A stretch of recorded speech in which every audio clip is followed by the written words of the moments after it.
दोस्तों एक हफ्ता बीत गया है और हम लोग आ गए हैं शी हल्क के एपिसोड 4 में। अब यहाँ पे दोस्तों चीज़ें काफ़ी आगे बढ़ गई है, लेकिन मैं आपको बताना चाहती हूँ जो पूरी सीरीज़ है ना वो 9 एपिसोड की है। और यहाँ पे हल्क को पहले 2 एपिसोड में दिखा के बाद में उसे गायब करके एक सही डिसीजन लिया गया है, क्योंकि कहानी तो शी हल्क की है, लेकिन हल्क की एंडिंग ऐसी नहीं होगी, क्योंकि आगे जाके सुनने में ये आ रहा है कि यहाँ पे उसके साथ क्या हुआ है वो काफी डिटेल तरीके से रिवील हो जाएगा। आज हम लोग वही सब समझने की कोशिश करेंगे, जानेंगे कि आखिरकार इसके बाद क्या हो सकता है। तो दोस्तों कंप्लीट वीडियो को स्टार्ट करने से पहले आप लोग कर दीजिए वीडियो को लाइक और कमेंट करके ये बताइए कि शी हल्क के आज के एपिसोड को आप 5 में से कितना स्टार देंगे।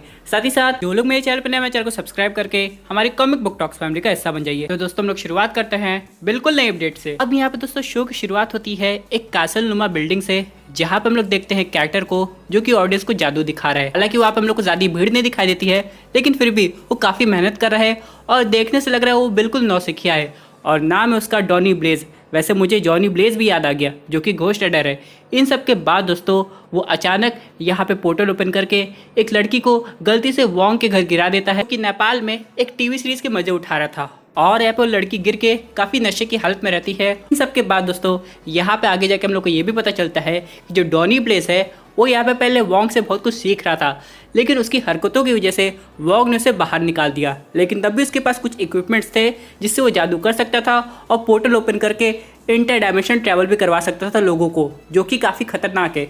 इसलिए यहाँ पे वोंग जो है वो जेनिफर के पास आया है ताकि वो डॉनी ब्लेज पे केस फाइल कर दे या उसे एक लीगल नोटिस भेज दे। अब यहाँ पे जेनिफर बोलती है क्या आपके पास कुछ राइटिंग में है, लेकिन आप लोग तो जानते हैं जादू सीखने के लिए बस कस्में खाई जाती हैं। और ऐसे ही वोंग ने कुछ कहा था जिस पे जेनिफर ने कहा बिना राइटिंग के तो काम नहीं चल पाएगा, लेकिन फिर भी वो कोशिश करेगी। और वोंग वहाँ से चला जाता है और यहाँ पे दोस्तों हम लोग को जेनिफर दिखाई देती है उसका लीगल नोटिस बनाते हुए। लेकिन दोस्तों हम लोग को जेनिफर की एक दूसरी साइड भी दिखाई देती है जो कि है डेटिंग की। हालांकि दोस्तों अभी वो शी हल्क बन गई है, लॉयर की नौकरी भी है, लेकिन वो भी तो एक इंसान है, उसे भी एक जीवन साथी की जरूरत पड़ रही है और यहाँ पे वो डेटिंग प्रोफाइल बना दी है। लेकिन प्रॉब्लम तब आती है जब जेनिफर लोगों को उतनी इंटरेस्टिंग नहीं लगती है जितनी कि शी हल्क है। लेकिन जेनिफर सोचती है जैसी उसकी पर्सनालिटी यानी कि रियल में वैसी वो डेटिंग करना चाहती है। इन सब के बाद दोस्तों यहाँ पे वो और वोंग जाते हैं वही डॉनी ब्लेज के पास, जहाँ पे डॉनी ब्लेज कहता है कि जादू पे किसी को कॉपीराइट नहीं है, तुम मुझे कुछ नहीं कर सकते हो। लेकिन यहाँ पे असली बातें तब पता चलती है कोर्ट रूम में, जब डॉनी ब्लेज कहता है कि ये जो जादू है ये उसने अपने दम पे सीखा है और ये कर सकता है, उसने किसी को नुकसान नहीं पहुँचाए। यहाँ पे वोंग पहले वाली वार्निंग देता है और कहीं ना कहीं दोस्तों मुझे ये लाइन पता नहीं क्यों इस मार्वल की टीवी सीरीज की याद दिला रही है। जैसे कि दोस्तों वोंग कहता है कि अगर वो गलती से कुछ ऐसा खतरनाक डायमेंशन खोल देगा जिससे अपना जो डायमेंशन है अर्थ वाला वो खतरे में आ सकता है, तो पूरी अर्थ तबाह हो सकती है। तो यहाँ पे दोस्तों आप लोग को पता है ना न्यू डायमेंशन के बारे में, और उसका भी पोर्टल ऑलमोस्ट खुल ही सा गया था, जिससे क्या होता उसका जो डायमेंशन है वो अपने डायमेंशन को पूरा ओवरटेक कर लेता। उसी तरह दोस्तों वोंग के भी ये कंसर्न है कि अगर यहाँ पे डॉनी ब्लेज जो कि एक नौसिखिया जादूगर है ये सब करने लगा तो आगे जाके बहुत बड़ी मुसीबत क्रिएट हो सकती है। यहाँ पे लेकिन दोस्तों जज साहिबा उसे बोलती है कुछ दिन की मोहलत, यानी कि वोंग और जेनिफर को और सबूत लाने पड़ेंगे। ऊपर से दोस्तों जेनिफर वॉल्टर्स आखिरी में ये डिसाइड कर लेती है कि अब यहाँ पे शी हल्क से ही काम चलाना पड़ेगा। और जैसे वो अपनी शी हल्क की प्रोफाइल बनाती है डेटिंग मैच गजब के आने लगते हैं और यहाँ पे वो डेट पे भी जाने लगती है और बाद में जाके आगे हम लोग को और भी कुछ रिवील होता नजर आता है।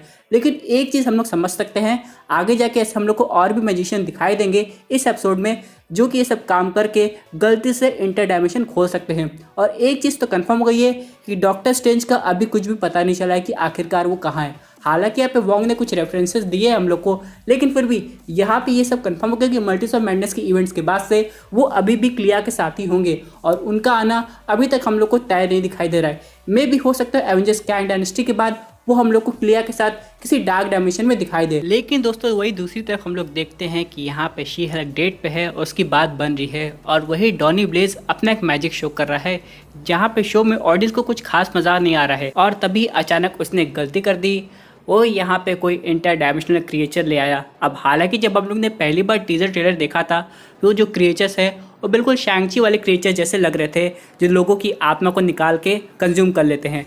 लेकिन दोस्तों जब वो क्रिएचर्स बाहर आए तो देखने में तो बिल्कुल उन लोग के रिश्तेदार ही लग रहे थे, लेकिन उन्होंने अब तक मतलब कि पूरे एपिसोड में ऐसा कोई काम नहीं किया। हालांकि मुसीबत तब बढ़ गई वो डायमेंशन का पोर्टल ओपन होते ही और क्रिएचर्स आने लगे और यहाँ पे से वोंग की मदद लेनी पड़ी।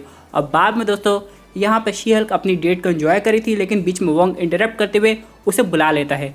अब यहाँ पे असली एक्शन शुरू होता है, लेकिन यहाँ पे एक चीज़ तो कंफर्म हो गई है, शायद हम लोग को वो क्रिएचर्स दोबारा आगे के एपिसोड में नहीं दिखाई देंगे। वो किसी दूसरे डायमेंशन के थे, ना कि शैंग-ची की दुनिया के जहाँ पे उसकी मम्मी रहती थी। अब इन सब के अलावा दोस्तों यहाँ पे एक चीज़ और कंफर्म होती नजर आई है, शी हल्क की पर्सनालिटी में हम लोग को थोड़ा और कॉन्फिडेंस दिखाई देता है।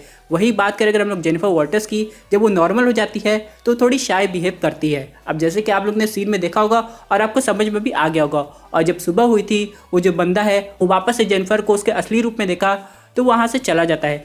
लेकिन बाद में दोस्तों एक चीज़ और समझ में आती है कि टाइटेनिया आज़ाद होने वाली है और उसने जेनिफर वॉल्टर्स पे ही केस कर दिया है ट्रेडमार्क यूज़ करने के लिए, जो कि है शी हल्क, और उसने उस ट्रेडमार्क को बहुत पहले रजिस्टर करवा लिया था। हालांकि दोस्तों टाइटेनिया के पास भी एक तरीके से सुपर स्ट्रेंथ है जिसे हम लोग को ठीक से अभी तक दिखाया नहीं गया है, और यहाँ पे बहुत कुछ कर सकती है, लेकिन एपिसोड 1 के बाद वो ऐसी गायब हुई है कि क्या बताए, और अभी तक हम लोग को डेयरडेविल भी नहीं दिखाया गया है। तो आगे तो बहुत कुछ होने वाला है। यहाँ पे दोस्तों अगर हम लोग बात करें इसके पोस्ट क्रेडिट सीन की, तो यहाँ पे हम लोग को वोंग उसी लड़की के साथ दिखाई देता है और दोनों टीवी सीरीज एंजॉय करते हैं और अलग टाइप की ड्रिंक की बात करते हैं। हालांकि इस क्रेडिट सीन का कुछ ज़्यादा मतलब नहीं है, और मे भी आगे का अबॉमिनेशन का जो सीन हो वो हम लोग को अगले एपिसोड में दिखाया जाएगा। लेकिन शी हल्क का ट्रेडमार्क जो ये केस हुआ है ये काफ़ी लंबा चलने वाला है, और इन लोग की बैटल हम लोग को फिर से दिखाई जाएगी। हालांकि यहाँ पे जो इनकी एक्टर है इन्होंने पहले कह दिया कि टाइटेनिया एक ऐसी क्रिएचर है कि वो अपनी बातों से आदमी को इरिटेट करके को एकदम हरा सकती है, और हालांकि हम लोग ने अभी टाइटेनिया को ठीक तरीके से देखा भी नहीं है, तो अभी बहुत कुछ जानना बाकी है। लेकिन अगर हम लोग बात करें कुछ केमियोस की, तो अभी ऑडियंस की नज़र सिर्फ एक ही बंदे पे है, जो कि है डेयरडेविल। ऊपर से वो हम लोग को उसके येलो सूट में दिखाई देने वाला है, और यहाँ पर दोस्तों पहले कंफर्म हो गया था क्योंकि कुछ लोग को पहले 4 एपिसोड के प्रीव्यू देखने को मिले थे, और उन्होंने ये पहले क्लियर भी कर दिया था कि डेयरडेविल चौथे एपिसोड तक हम लोग को नहीं दिखाई देगा।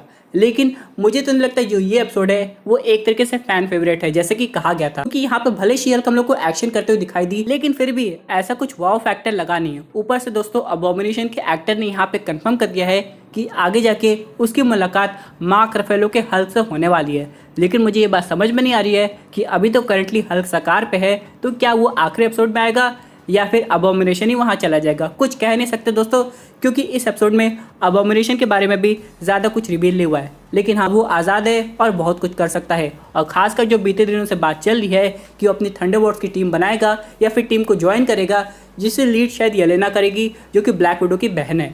लेकिन यहाँ पे चीज़ें और जल्दी कंफर्म होंगी जब यहाँ पे 2 दिन बाद हम लोग को डिज्नी प्लस डे पे बाकी टीजर ट्रेलर दिखाई देंगे, जो कि काफ़ी अच्छे होंगे। लेकिन तब तक के लिए हम लोग को थोड़ा वेट करना पड़ेगा और यहाँ पे देखना पड़ेगा कि आगे जाके क्या होने वाला है। दोस्तों ये थी अमेजिंग अपडेट जो कि रिलेटेड थी शी हल्क के एपिसोड 4 के ब्रेकडाउन से। आई होप आपको वीडियो पसंद आई होगी। वैसे आपके क्या इस पर्टिकुलर टॉपिक पे अपने व्यू जरूर कमेंट कीजिए, और दोस्तों अगर आप ऐसे सुपर हीरो कंटेंट एंजॉय करना चाहते हैं तो हमारे चैनल को सब्सक्राइब करके हमारे सुपर हीरो फैमिली का हिस्सा बन जाएगा।